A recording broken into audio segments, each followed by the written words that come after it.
अरे तू रहत तथा में घूमबे करत हमारा के कुछ मिठाई खियबे करत कि तहरा ना रहला से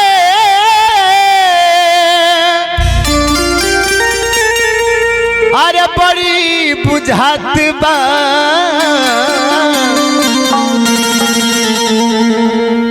अरे तू रहत तथा में घूमबे करत। ए बबुआ सबे के श्रद्धा होला कि हमार पति देव कोनो भी पर्व त्योहार में घरे रहते। हर औरत के शौक श्रद्धा होखेला। एहिंगन औरत नवरात्रि चढ़ल बा औरतिया कहतिया बबुआ कि कम से कम घरे रहत तो तू ना जैत लेकिन हमरा के एगो ट्रेन के टिकट करा दे तब विंध्याचल मैहर बनारस हर जगह घूम के चली अती। औरतिया कहतिया बबुआ अरे कि रेल गड़िया धराई द बलमुआ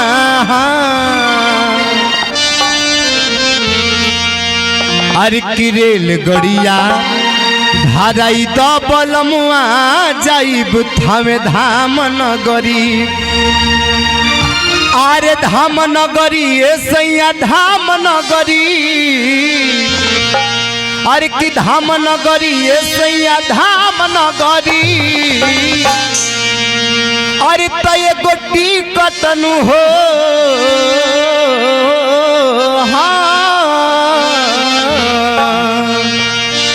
तय गोटी कट अरे लियाई द बलमुआ हो तय गोटी कट लियाई द बलमुआ जाइब थामे धाम नगरी। त एगो टिकट लियाई द बलमुआ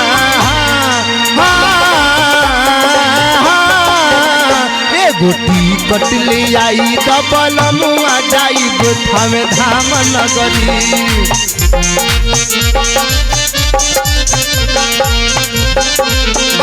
एगो टिकट लियाई द बलमुआ जाइब थामे धाम नगरी। धाम नगरी सैया धाम नगरी धाम नगरी सैया धाम नगरी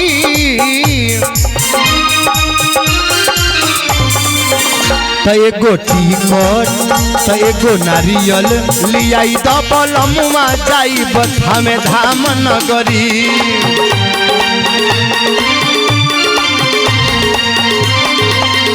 एगो टिकट ले आई द बलमुआ जाइब थामे धाम नगरी।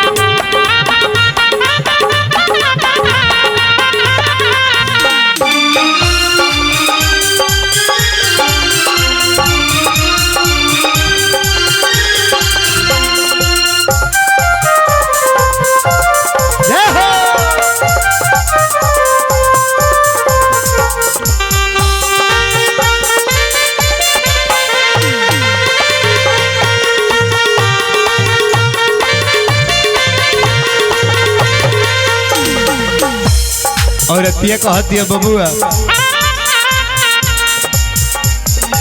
सुननी की थामे में अरे भीड़ होला भारी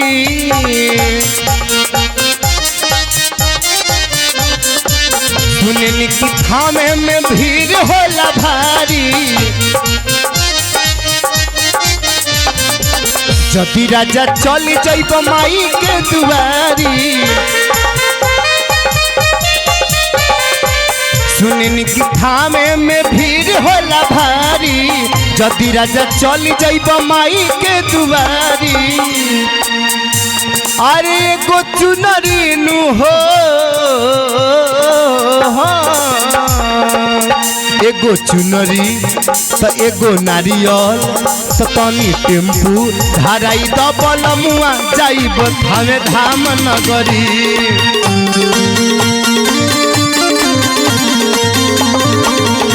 एगो चुनरी ले आई डबल घुमा जाई हमें धाम नगरी।